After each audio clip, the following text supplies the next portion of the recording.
You are listening to Skin, Earth, Vitality, the podcast where ancient wisdom meets modern vitality. If you are seeking to reconnect with your innate vibrancy, you're in the right place. I'm Emily Davis, a seasoned holistic esthetician and herbalist. Join me as we unlock the secrets of ancient skincare practices, explore the beauty of seasonal and nature-based living, herbalism, and true holistic well-being for you and the broader ecosystem. Please remember that the information I share in this podcast is based on my personal and professional experiences and is intended for educational and informational purposes only. It is not individualized skincare advice, nor is it medical advice. I encourage you to take charge of your own health decisions and listen to your body, seeking out the resources and professionals that best support your wellness journey. Welcome in. Today's episode 26, and today is all about LED light therapy and specifically for the skin. I'm really excited to talk about this because I think a lot of people, or the questions that I get about LED light devices lead me to believe that a lot of people feel like they're a gimmick or like it's some biohacker thing. And I think light devices are beautiful for the skin. I think they are a welcome addition in my holistic practice, both personally and professionally. And I think this is one of the few things in the skincare world where it's pretty universally agreed upon that it does have a ton of benefit on the skin.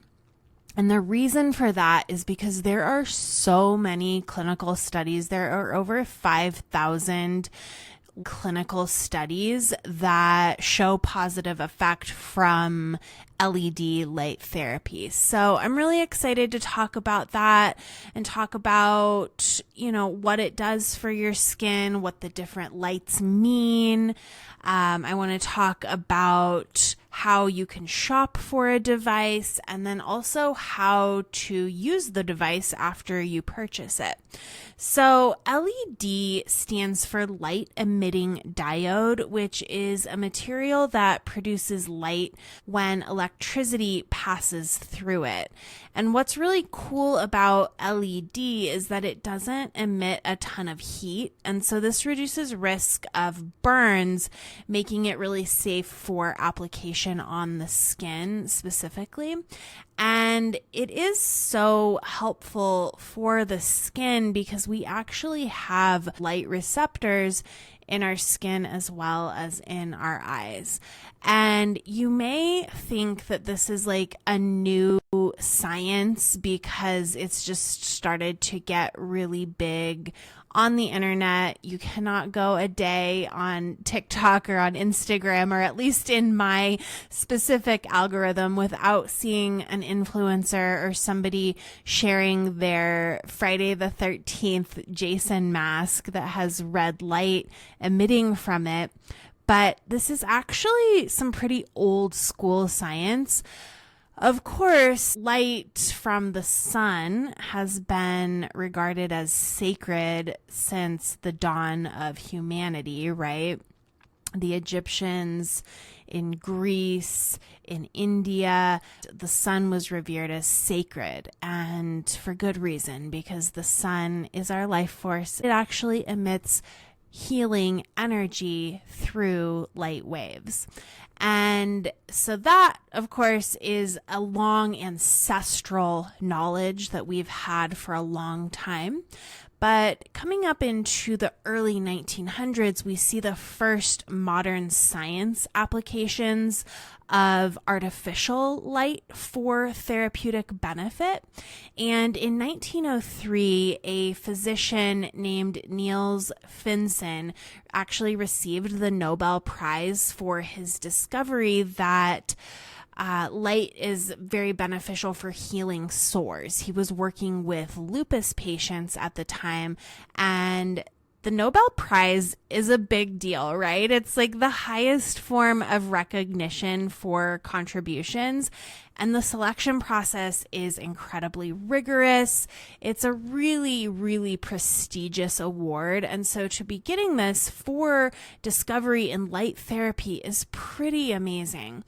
However, he didn't actually incorporate light therapy into his work, even though it was his life's work, because he couldn't really understand the mechanism of how it was working. So they didn't know at that time how it was working. They just knew that it was really beneficial for healing wounds. And then fast forward to the 1960s, LED is invented. And then fast forward even further into the 1990s, and NASA is now beginning to fund research on specifically LED light therapy. And what they were doing at that time was looking at how potatoes were growing in space. And plants previously, there was no ability for a plant to grow in outer space. And so they were working with red light therapy for this. And the scientists that were working on this started to notice that the wounds in their hands were actually healing up more quickly than they would have without working under these red lights all the time. So I just think that's such a cool and interesting study. And since then, a remarkable amount of research has been funded by NASA, by the US military, and by other very prestigious research institutions. And we've seen that LED light therapy really is not a gimmick. It's not a snake oil. Like I've said, there are over 5,000 clinical papers on low-level light therapy and its benefits. The vast amount of research has been on blue, red, and near infrared frequencies. And so this is why you'll often see reputable companies will have primarily those three frequencies offered within their device. And that's just because they're putting a lot of money into what they're making, and they want to make sure that it's backed by rigorous science. And that's not to say that there aren't beneficial properties to all of the frequencies of light. It's just that those are the most studied currently. Green light isn't included in that, but green light also has many, many benefits. So don't think that just because you're not seeing these bigger companies with all of the lights, that doesn't mean that every spectrum on the light scale has benefit. So speaking of that, thinking back to middle school or elementary science class when there was a diagram of the light spectrum, and it was like a rectangle, and it would show like a wave, and it would have red, yellow, green, blue, indigo, violet, all of the colors of the rainbow right next to each other. That's the same science that we're thinking of when we're thinking of LED light therapy. So violet and blue are the shortest wavelengths, and they actually penetrate just to the skin surface because they're so short. And then as you go through the rainbow, it's going to progressively get longer. Green is a medium length light frequency, and then red and infrared are going to be the longest, and that's going to mean that they're penetrating the deepest into the skin. And that's really important to understand thinking about that blue light. It's only on the surface. So it's only going to be penetrating into what's called the epidermis, which is our very surface layer of our skin. And then red and infrared are actually going to penetrate much deeper into the skin, into our dermis, which is like our living layer. This is where collagen is is produced, and then they can actually penetrate even deeper than the dermis down into the tissue of our body. We can just take a meta view of what's biologically happening when light interacts with our body. So light is actually going to absorb into our skin, and like I said earlier, we have photoreceptors in our skin as well as in our eyes. We are made to absorb light, and when the light penetrates into the cells of our skin, it's kind of like photosynthesis, but for animals, humans included. So light is made up of particles that are called photons, and they penetrate into our tissue, as I said. And as they do, it triggers the upregulation of energy in our cells, called ATP, and this reaction is going to affect cell communication within the skin, and a ton of different things will happen with the reaction of the photons upregulating the ATPs. So we're going to have communication into our deeper organs. We are going to have, let's say we've got violet or blue LED that's specifically just penetrating the surface. It's going to target sebaceous glands, which are also called our oil glands, and this is going to generate reactive oxygen species that gets generated within our skin, and that kills the bacteria that can cause acne. Blue LED can also help to regulate the production of sebum or oil by the sebaceous glands, and so this can also positively affect acne, because we know that when we have acne, this can be from overproduction of oil hanging out within the follicle.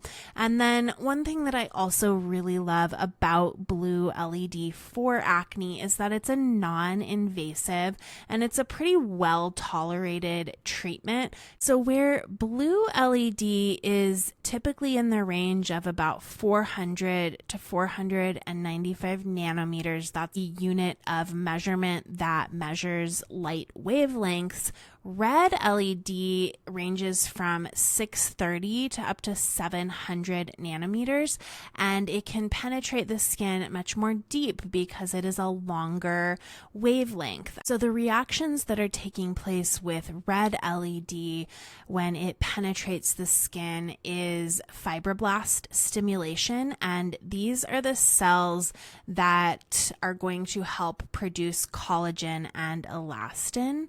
It can also support cellular division, and so this is really important because as we age, our cells slow down with their division, and this can contribute to the effects of aging. It can also help with apoptosis, which is healthy cell death of diseased or damaged cells. So it's going to help with that cleanup of damaged cells.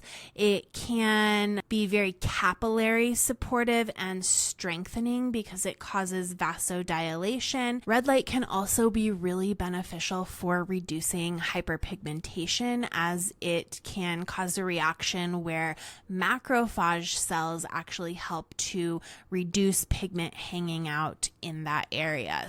And then the infrared or near infrared light has greater penetration capabilities compared to both blue and red. Near infrared is approximately 700 to 1000 nanometers. So this is going to help accelerate wound healing. It's going to be really supportive for eczema or psoriasis, supportive post-surgery. It can help with healing muscular damage, and then also helping to reduce aches and pain, which anytime we have acne or eczema or dermatitis, pain can be a contributing factor. And so for that reason, I do like devices that also incorporate near infrared as well. So how do you choose a device? Cost is actually a pretty important thing to potentially determine value.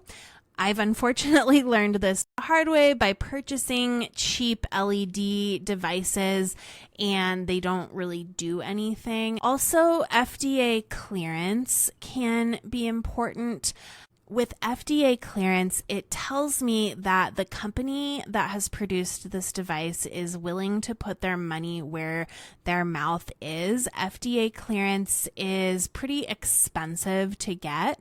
FDA clearance is meant to verify that any claims made in advertising must be backed up.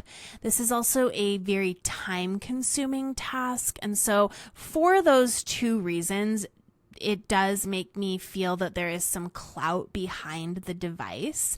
And that's not to say that if it doesn't have it, it's a bad device, but it definitely is something to consider. However, if it says FDA approved, it's important to know that that's not actually a thing for a device. And FDA approved is actually false advertising. And so that would be a huge red flag to me if a device was saying that they were FDA approved. So instead, I would look for that FDA clearance. And then, of course, reading reviews is really important. Again, take it with a grain of salt. There are some really crazy reviews out there, but it can tell you some things like, does this company seem reputable? Are they doing their due diligence? So I would just invite you to channel your intuition here, not get swept up in marketing, and dig around their website to ensure that there's some genuine substance there. I will say I have no affiliations, but devices that I trust include the OmniLux. They are all over the place. They've really blown up. They're doing a lot of influencer marketing, I feel like, but I do feel like they are a very good device. LightStim is a fantastic device. Soluma is also fantastic. This is the brand that I use in the treatment room. LightStim and Soluma are both marketed primarily towards professionals, but also have devices for consumers. The only thing that I don't like about both of their devices is that they're handheld and you have to hold them up to your face. And so that's a whole thing. You will also want to look at the frequency that the company advertises. What I personally do when I'm looking for that is I find out what the light frequency is that the device emits, and then I go onto Google Scholar and I look for studies about that specific light frequency, because every company is going to say that their light frequency is the only acceptable light frequency, and I just have learned not to listen to companies. Some companies are probably amazing and sharing what they think is best, and I respect that, but we have all of the information we ever could desire at our fingertips and for free pretty much, and so we can just go Google what's going on. Obviously, the internet costs money, and a device to look up the internet to look up something on the internet costs money, but we have information pretty accessible to us. Okay, so moving on to how to use the device. It's essential to understand that we, for the most part, do not want to put any serum or product that has the potential to reflect or block light on our skin before we apply the light. So that's going to include oils, any oil-based serums, moisturizers. If it's not meant specifically for light therapy, then I would prefer to just do clean skin. And when in doubt, just do clean skin. The light frequency that can make a skin cell membrane more permeable, making it more porous. It can be more receptive to taking on outside substances.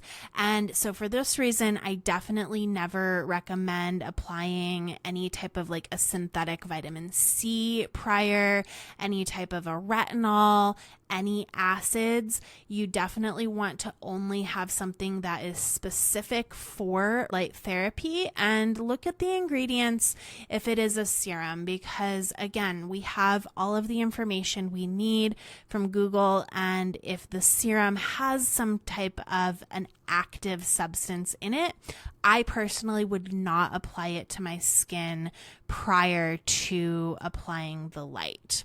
So those are the biggest things. You generally will just follow the directions from the device on how long you should keep it on the skin and how often.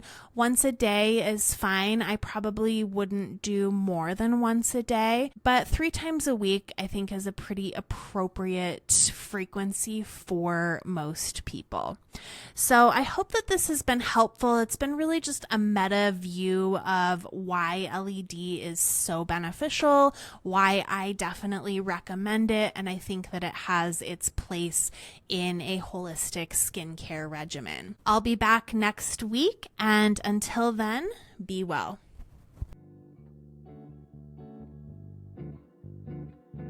You've been listening to Skin, Earth, Vitality.